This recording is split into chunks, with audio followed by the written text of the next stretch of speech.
یہ شریعت اس بات کی جو ہے مطلب شریعت اس کو جو ہے انکریج نہیں کرتی ہے، بلکہ آپ کے لیے حکم یہ ہے کہ آپ اپنی جان کی، اپنی فیملی کے، اپنے نیبرز کے، اپنے اگل بغل والوں کی جو ہے حفاظت کریں اور وہ اسٹیپس لیں جو ان کے لیے زیادہ بہتر ہیں۔ اگر کوئی تراویح کے لیے جا بھی رہا ہے، جیسے ابھی ہمارے یہاں تراویح ہوتی ہے مسجد میں، ماشاءاللہ لوگ آتے ہیں، جتنے بھی آتے ہیں، تو حکم یہ ہے کہ جو ابھی کووڈ-19 کے جو گائیڈ لائنس ہیں ان کو فالو کرے بندہ۔ ہمیشہ جو ہے بہتر ہوگا اپنے ساتھ میں جو ہے کوئی سینیٹائزرز وغیرہ لے کر کے آئے، فیس کورنگس ہونے چاہیے، خود کے اپنے جائے نماز لے کر کے آئے، اور کسی سے بھی انکلوڈنگ امام بھی کسی سے بھی جو ہے اس طرح کا کوئی فزیکل کانٹیکٹ نہ کرے۔ ہمارے ساتھ ایسا ہوتا ہے بہت ساری صورتوں میں، کوئی بندہ ہم سے اگر سلام کرتا ہے تو ہمیں یہ سوچ کر کے یار ایسا نہ لگے اسے برا لگ جائے تو ہمیں کرنا پڑتا ہے۔ ہم ان کو ڈائریکٹلی ڈینائی تو نہیں کر سکتے ہیں مسجد میں بیٹھ کر کے، لیکن یہ ہے کہ ہمیں خود بھی سوچنا چاہیے یہ بات جو ہے کہ ہم خود اپنی جان کے محافظ ہیں۔ اور قرآن مقدس میں اللہ تبارک و تعالیٰ نے بیان فرمایا ہے کہ اللہ تبارک و تعالیٰ اس جان کے بارے میں بھی پوچھے گا تم سے کل قیامت کے دن، کہ یہ جان، ہمارا جو اسلامی عقیدہ ہے وہ یہ کہ ہمیں یہ جو لائف ملی ہے یہ ہماری خود کی نہیں ہے بلکہ اللہ کی طرف سے امانت ہے، اور جب کوئی ٹرسٹ یا امانت کسی کی طرف سے ملتی ہے تو ہمیں اس کی کافر کرنی چاہیے۔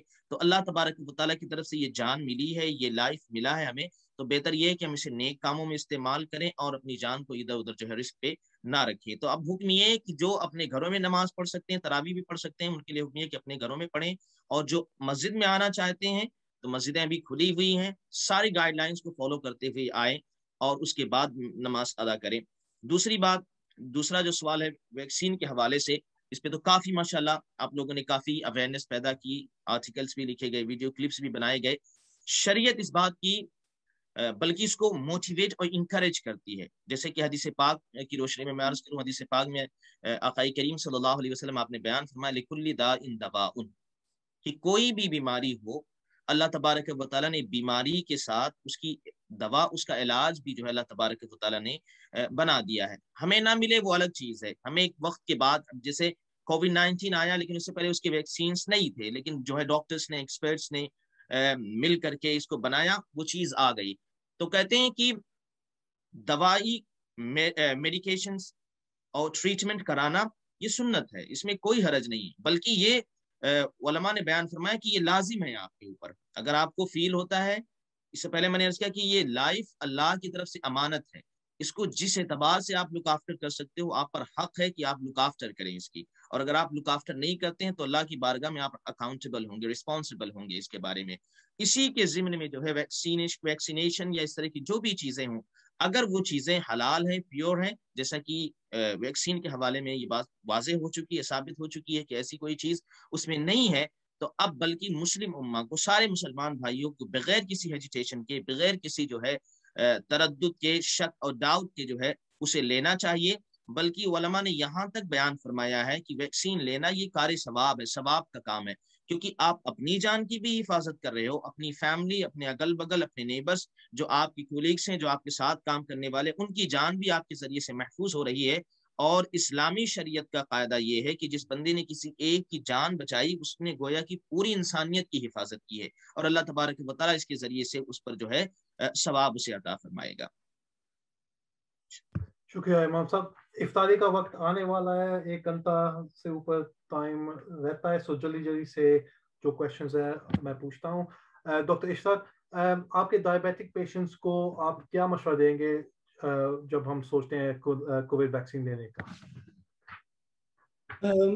اس کے بارے میں یہ ہے کہ جو ڈائبٹیز جو ہے نا، وہ خود سے آپ کو ایکسٹرا رسک پہ نہیں ڈالتی ہے کہ آپ کو جو کورونا وائرس ہے یا کووڈ ہے وہ لگ جائے گا۔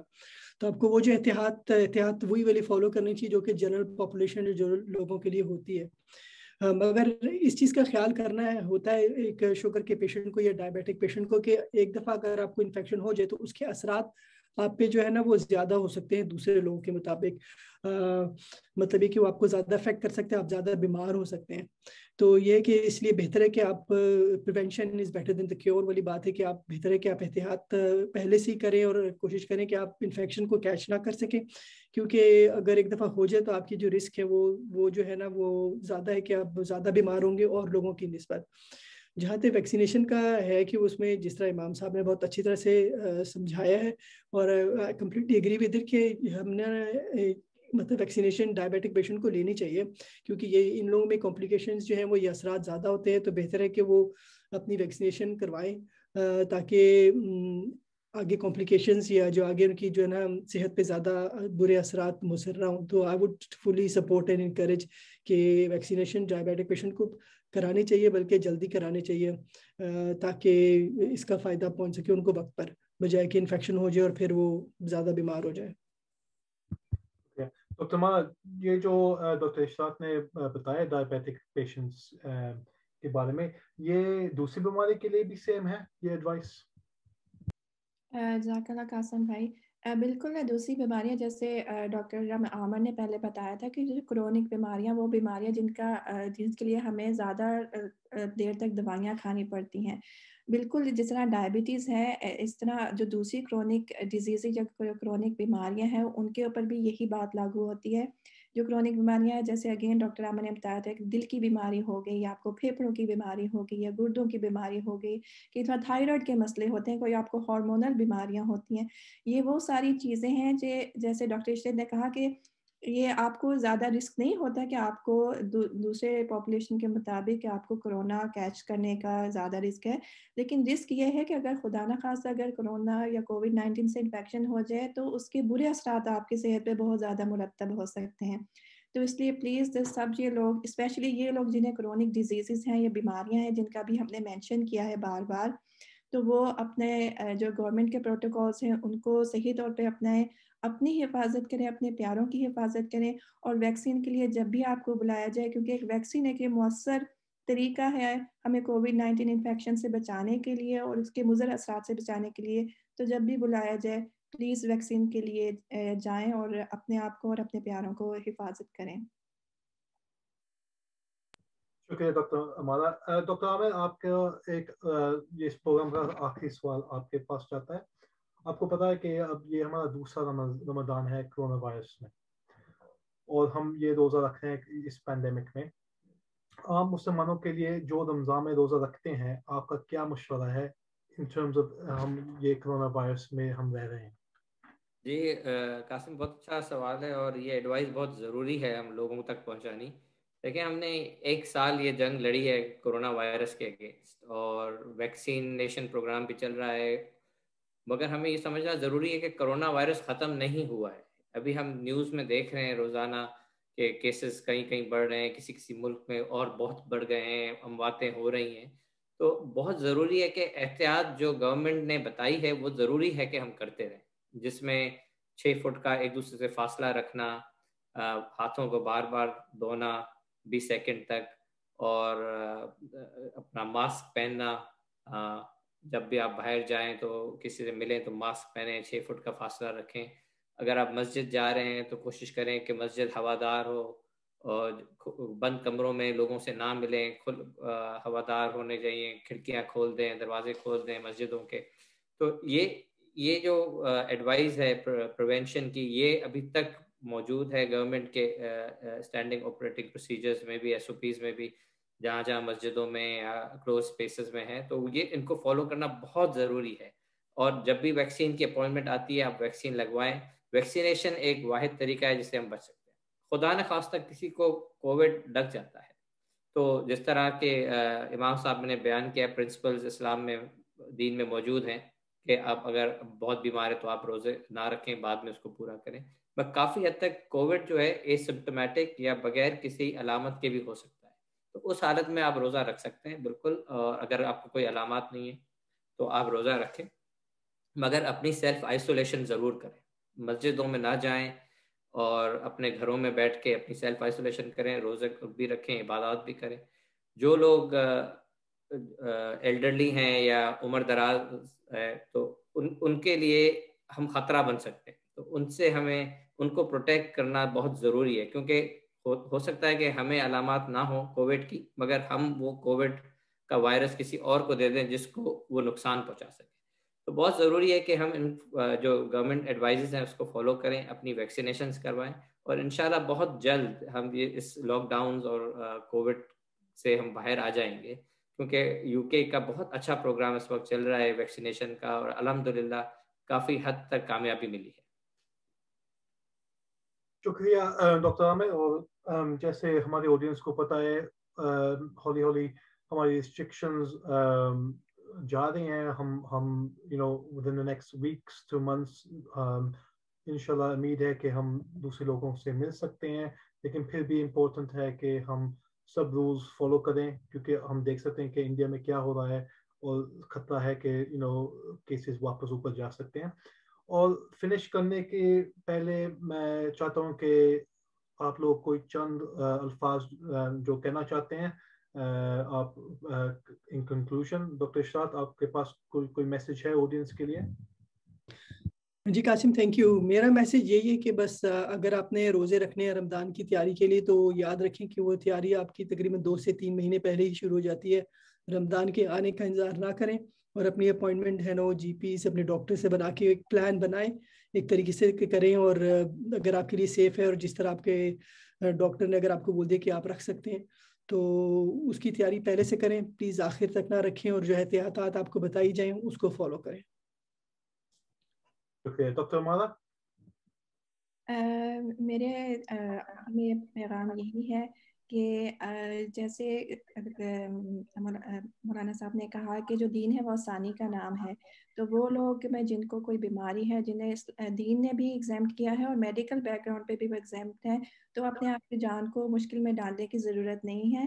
آپ یا روزہ نہ رکھیں یا پھر آپ بعد میں قضا کر سکتے ہیں یا فطرانہ دے سکتے ہیں. جیسے دیکھیں کہ آپ اپنے مذہبی جو اسکالرس ہیں ان کے ساتھ مل کے مشورہ کر سکتے ہیں کہ بہترین طریقہ کیا ہے کہ وہ آپ روزہ یا اس کی جو آلٹرنیٹیو ہے وہ کیسے ادا کر سکتے ہیں. اس کے علاوہ کوشش کریں کہ کووڈ کی وجہ سے بہت زیادہ ملا جلا نہ جائے. گورنمنٹ کی جو گائیڈ لائنس ہیں اس کو آپ فالو کرتے رہیں, اور باقی ہم سب کو اپنی دعاؤں میں شریک رکھیے گا, اسپیشلی MDC کو. جب بھی آپ روزہ کھلیں ہم سب کو اپنی دعاؤں میں ضرور شامل کیجیے گا. آمین. ڈاکٹر عامر. جی بس میرا تو یہی پیغام ہے کہ ویکسینیشن کے حوالے سے میں کہوں گا کہ اپنی ویکسین لگوائیں اور کرونا کو بھگائیں اور جلد جلد کرونا سے باہر آئیں. باقی رمضان کے حوالے سے جو کھانا ہم کھا رہے ہیں اس کا خاص خیال رکھیں, صحت مند کھانا کھائیں تاکہ آپ اپنے جسم کی حفاظت کر سکیں اور آگے بھی آپ کو پھر رمضان میں روزے رکھنے کی وہ موقع ملے. شکریہ. اور امام عظمت اللہ نجمی صاحب, آپ. جی جزاک اللہ. جیسے ڈاکٹر عامر بھائی نے کھانے کے حوالے سے فرمائی, ایک تقریباً یہ ہمارے سب کانٹیننٹ کا یہ مسئلہ ہے, کھانے پینے کی چیزوں میں ہم اتنا خیال نہیں کرتے ہیں جتنا کرتے ہیں, حالانکہ یہ ہمارے دین کا حصہ ہے. ٹریجڈی یہ ہے کہ یہ ہمارے دین کا حصہ ہے, سنت کا حصہ ہے. آقا کریم صلی اللہ علیہ وسلم آپ نے بیان فرمایا, لائک پروفیٹک پرنسپلس ہیں, یہ آپ کی زندگی سے ملے ہوئے ہیں. آپ نے بیان فرمایا کھانے کی مطلب اپنے پیٹ کے 3 حصے کرو, ایک حصہ صرف کھانا, ایک حصہ صرف پانی, اور ایک حصہ جو ہے باقی رہنا چاہیے. بٹ ہم افطار کے وقت یا کہیں دعوت میں یا ایسی کہیں جگہوں پر ہوتے ہیں تو ایسا سوچتے ہیں تینوں حصہ فل کر لیں, تینوں حصہ جو ہے فل ہونا چاہیے, کوئی حصہ بچنا نہیں چاہیے. اس کی وجہ سے یہ بیماریاں آتی ہیں. میں مختصراً آپ سے عرض کروں قاسم بھائی کی سرکار صلی اللہ علیہ وسلم جب مکہ سے مدینہ شریف ہجرت مائگریٹ کر کے گئے تھے تو اس وقت وہاں جو ہے کفار ڈاکٹرز ہوتے تھے, طبیب ہوتے تھے. تو فرسٹ 3 ایئرس تک پورے مدینہ شریف میں سرکار صلی اللہ علیہ وسلم کی گائیڈ لائنز پہ عمل کرتے ہوئے کوئی صحابی کو ذرہ برابر بھی کوئی بیماری نہیں. تو ڈاکٹرز کا تو پیشہ یہی ہے کہ ان کے پاس مریض آئیں تو انہیں تھوڑی سی تشویش لاحق ہوئی, کیوں نہیں آئے ابھی تک. تو انہوں نے جا کر کے سرکار صلی اللہ علیہ وسلم کی بارگاہ میں پوچھا تو آپ نے بیان فرمایا میرا یہ طریقہ بتایا ہوا ہے کہ اپنے کھانے کے وقت اپنے پیٹ کے 3 حصے کرو, ایک حصہ پانی کے لیے, ایک حصہ کھانے کے لیے, اور ایک حصہ جو ہے اس کو خالی رکھنا چاہیے. تو اس کی وجہ سے بہت ساری بیماریوں سے بندہ بچ سکتا ہے. تو ہمیں اپنے کھانے پینے میں, اپنے ڈائٹس میں, اور خاص طور پر کیا کھا رہے ہیں کیا نہیں کھا رہے ہیں, اور اس کے ساتھ فٹنس کا بہت خیال رکھنا چاہیے, کیونکہ زندگی یہ اللہ کی امانت ہے, ہمیں اسے ضائع نہیں کرنا چاہیے. اللہ تبارک و تعالیٰ کی قیامت کے دن اس کے بارے میں ہم سے پوچھے گا. اور دوسری بات جو ویکسین کے حوالے سے ہے, جو مہم ہے الحمدللہ کافی اس کا فائدہ بھی ہے. اللہ تبارک و تعالیٰ ہم تمام کو صحیح سمجھ نصیب فرمائے, اور اس وبا سے, اس بیماری سے اللہ تبارک و تعالیٰ ہم تمام کو نصیب فرمائے. آمین. شکریہ امام صاحب. میں جسٹ یہی کہنا چاہتا ہوں کہ یہ ریکارڈنگ مسلم ڈاکٹر کمی فیس بک پیج پہ ہوگی, یہ آپ وہاں سے شیئر کر سکتے ہیں. اور کل کو ہم نے عربی والی ویبینار کرنی ہے, وہ الجزیرہ ٹی وی پہ بھی آئے گی, اور بنگلہ. پلیز آپ اپنے مسلمان دوستوں کو یہ بتائیں جو عربی ہیں یا بنگلہ اسپیکنگ والے ہیں, پھر وہ بھی آ کر کچھ سیکھ سکتے ہیں. اور پلیز سو شکریہ, اور رمضان مبارک سب کو. مبارک, جزاک اللہ. اللہ تبارک و تعالیٰ خوش رکھے آپ حضرات کو, دعا فرمائے ہمارے لیے بھی انشاءاللہ. السلام علیکم.